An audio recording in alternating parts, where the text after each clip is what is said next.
Hello, and welcome back to another episode of Critical Reactions with your host, Bryan. We just got done checking out some alternative rock. We're going to be moving into a special selection, which is where one of you tell me exactly what I need to be checking out. And if you want to submit your own special selection, you can find that link in the link tree found in the description. Today's comes at us from Christopher, says, "Oh brother, endless light." We checked out "Oh Brother" yesterday, and that was our second time listening to them, or my second time listening to them, and I think I've got a pretty good idea of what they do. Very wall of sound, atmospheric, typically leaning into some sort of eerie or creepiness, with a lot of vocal variety. So that's what I'm going to be expecting moving into here. We got "Oh Brother, Endless Light."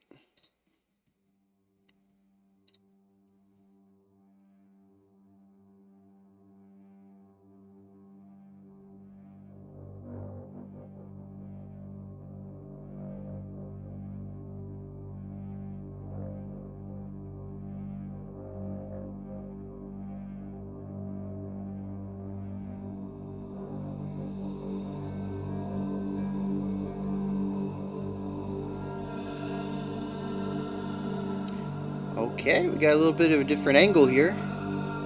I'm excited.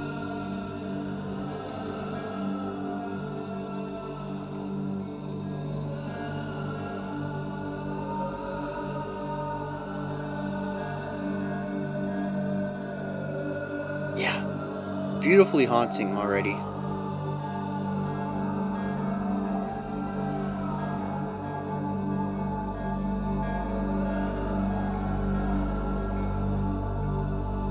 So in my life, there is no greater relief than drifting through time, weightless. So right now the guitar's kind of sitting in a 4/4 idea, and vocals are doing triplets in that, giving it a 6/8 feel.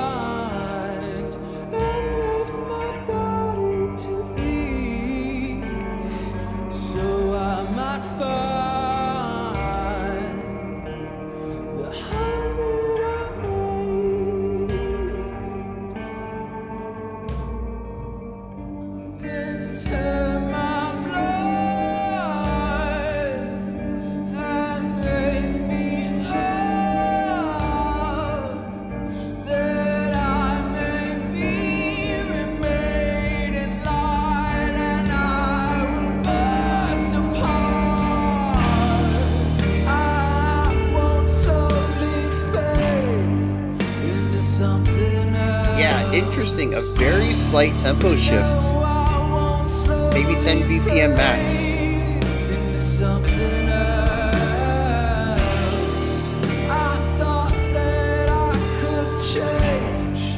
I was clearly wrong. This world that I create is where I belong.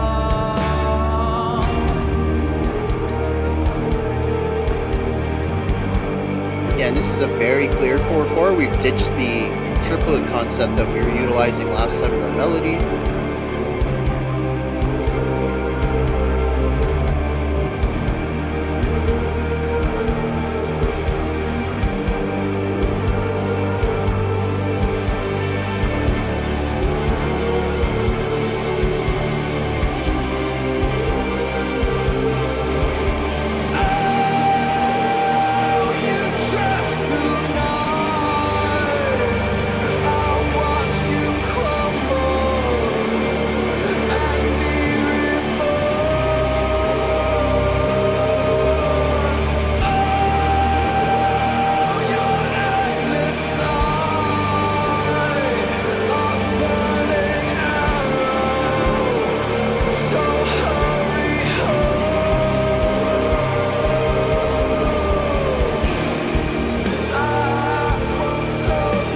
Open it up just a little bit, move from wall of sounds, but retain that energy.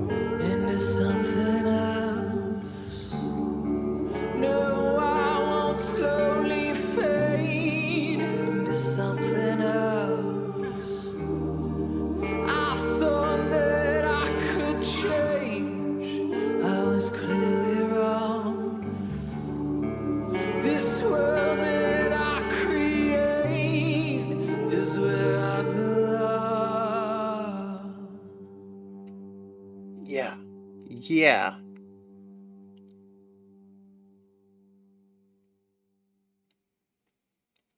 All right. So I mentioned that yesterday that I was going to check this one out and then probably dive into some of their stuff on my own. And yeah, I think it's pretty inevitable at this point. Um, what they do, they just do exceptionally well. And I'm here for it. I am. I think uh, they're fantastic. Now I'm probably going to be repeating a few of the things I said yesterday, but uh, we're going to dive into the analysis here. They are doing some things that surprised me though, so it's going to be some new stuff. Um, but yeah, first of all, their atmosphere. They nail it. They have this spooky, ominous kind of atmosphere. It's not usually uh, devious. I don't really feel that there's ever ill intent in their atmosphere. It's just always on edge. It's intense. It's that feeling of what's out there, not necessarily something sinister is out there. At least that's what I've picked up from the three songs we've checked out from them so far. And it's spooky. It has sort of that Halloween vibe to it that I think they're masters at creating. Some of it comes down to note choice, picking the right chords and the right notes to play across those chords to give that tension, to give that edge to the atmosphere. But the other thing is also going to be the production. They utilize these ridiculously huge, wide guitar and bass tones that just fill the space. And they take these ominous sounds and just ramp it up to 11 with the weight of these sounds, and the weight with that tone together does a lot of work at creating these specific atmospheres. And then the final component, and I don't think I would want to diminish the effect that this has on the sound that they go for, is the vocals. The vocalist has this haunting element to both the chest cleans and the falsettos.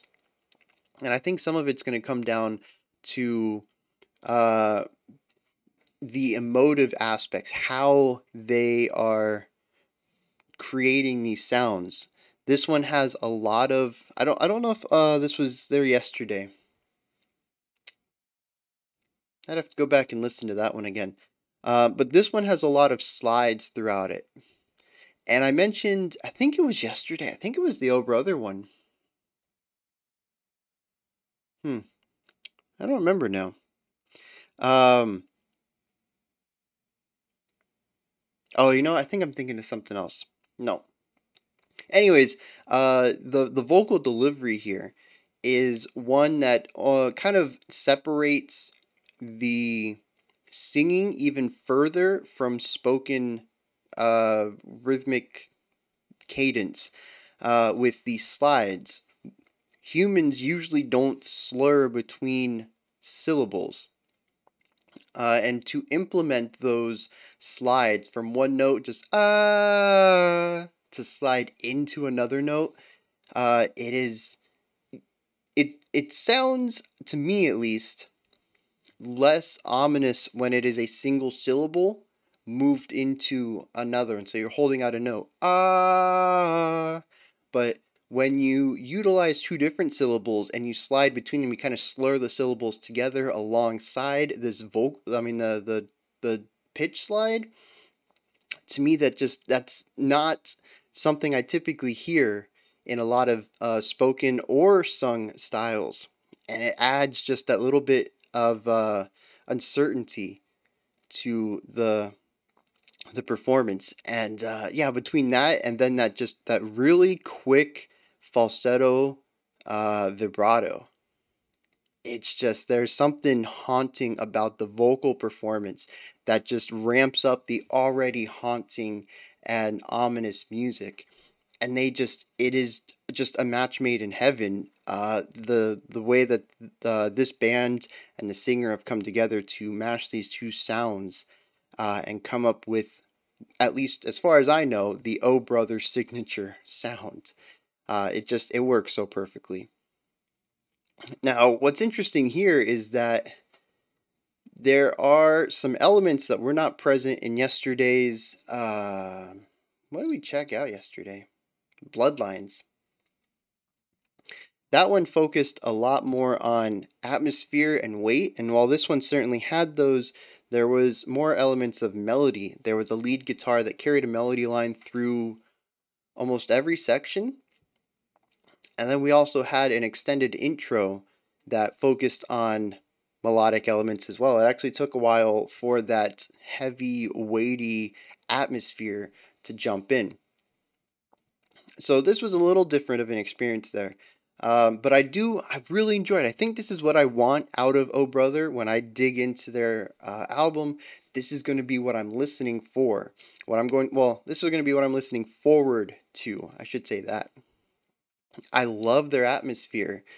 And I mentioned yesterday that the vocalist had a heavy weight on their shoulders to carry the song because there wasn't really much going on in the instrumentation aside from creating this palpable atmosphere. And a lot of the drive and direction and movement of the song was placed on the vocal shoulders. And here, a little bit of that weight was pulled off and given to the lead guitar, as well as the song structure. The last 3 minutes of the song, so over half of it, was still sort of this static element of, this heavy dripping atmosphere with the vocals over top of it. But we had the intro that didn't have the heavy atmosphere yet. It was vocals and lead guitar, I think it was. Anyways, it was another melody line aside from the vocals. And I think that does a fantastic job of breaking up this song structurally and providing some contrast to those really big weighty moments. But like I said, it also takes a little bit of weight off of the vocalist so that we can see other elements in the song. First of all, we get a little bit of counterpoint with the vocals versus the lead guitar, but it also allows other timbres to contribute to the drive and momentum.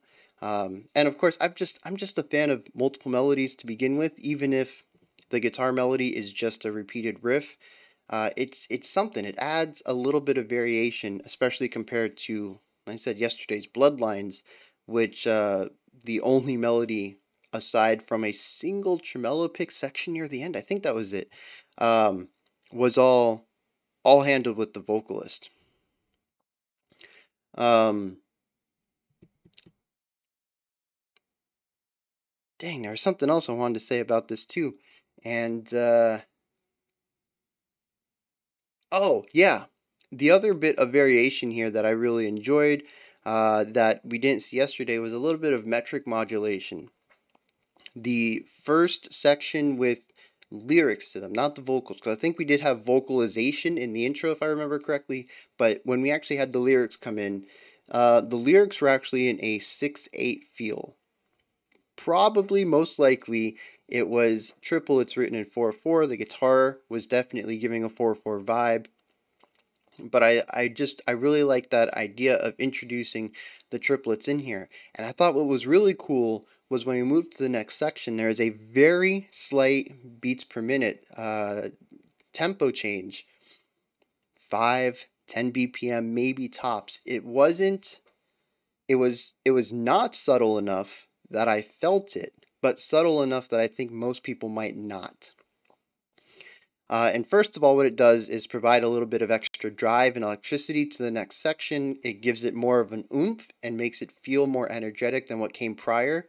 But additionally, we also shifted to a strict 4/4. The vocals got off of that triplet feel and went towards straight quarter and eighth notes for its melodic element.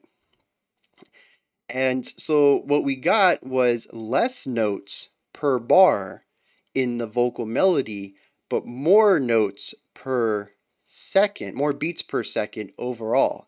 And it was this interesting tightening of the song. The opening section felt a lot looser. And when we hit this moment, it felt like the guitar, and now, the drums are in here too. They're going to provide a little bit more tightness as far as the meter goes. But the guitar and the vocals felt like they got kind of constricted. They got pulled in together. And that extra energy from being pushed together really drove the section forward. And I love that element. It was a fantastic choice to go about doing that. I'm not sure who decided to go in that direction. And I would wager that there was probably a draft of this somewhere where they got rid of the triplets but didn't include the BPM, and it probably felt a bit flat. So they did the BPM boost, and that corrected it all. But yeah, whoever decided on that, fantastic choice for that part. It really helps tie it together and give it the energy it needs to finish out the last half of the track. And once again, I think I talked about this yesterday. Although I think I also brought this up when we checked out 30 Seconds to Mars yesterday too. So I don't know if that's bleeding into my memories of talking about Oh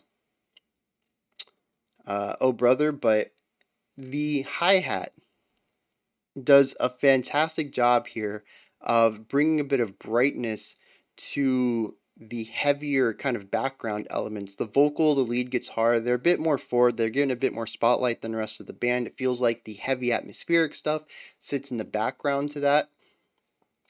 But there is a hi-hat that is given a bit more prominence, and I'm not sure if that is intentionally given it or if maybe it was just an overall EQ that brought higher pitches out. Might have been a way to bring the guitar and the lead vocals out a little bit in front of the rest of the group. But I think it does a fantastic job of bringing some brightness to that heaviness, to that weight, and balancing out a little bit. It isn't overbearing, but it was definitely one of the first sounds that I heard prominently from the drum kit. It started out closed and slowly opened, and we went from that tss, tss, tss, to a nice get that really nice open hi-hat sounds to complement the brightness of the guitar and the vocals, as well as contrast with a lot of the other sounds and timbres that were coming out in that same area of background sounds that it was placed within. Yeah, as usual. Like I said, I don't think I had so much to add because a lot of it is kind of rehashed from yesterday. Oh Brother does what they do very well, and I'm stoked to dive into this. And I don't know, I guess this came off the 2016 album as well. Oh wait, this is from the new album Endless Light. Was the other one off of the new album Endless Light? That one, of course, it doesn't say. Well, assuming that Bloodlines came off of Endless Light as well, which I think it would have had to because it came out before 2020, which I think is what Christopher said. Anyways, I'm going to check out this Endless Light album first and see where I go from there. But yeah, I think I'm going to have a pretty good time. Like I said yesterday, for whatever reason, this really heavy, atmospheric, ominous music is hitting me right now. And I want to jump on that while it is, while it's working for me. I'm not usually in the mood for I don't want to say like downward or depressing. I don't think those are the right words, but heavy music. I'm not usually in the mood for that. So I think while I am in the mood and this is hitting me, I'm going to have to check this out. Those are my thoughts on Oh Brother's Endless Light. This is where you guys come in. Let me know in the comments. Something. Let me know in the comments if you enjoyed this one or not. Anything that stuck out to you. Anything that I touched on that maybe you think needs extrapolated upon. All that stuff. All the good stuff that goes into the comment section. Above the comments, there's a description box, and there's a link for Linktree I had mentioned earlier. This is where you're going to get your special selection submission right there. You click that button, and actually there's two of them now. This is an outdated picture.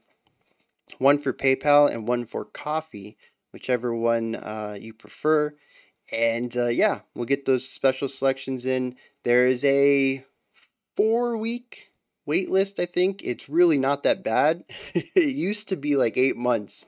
I felt real bad. I actually closed special selections down at one point because I felt real bad about people submitting a song and then waiting almost a year for me to get to it. So 4 weeks is not that bad.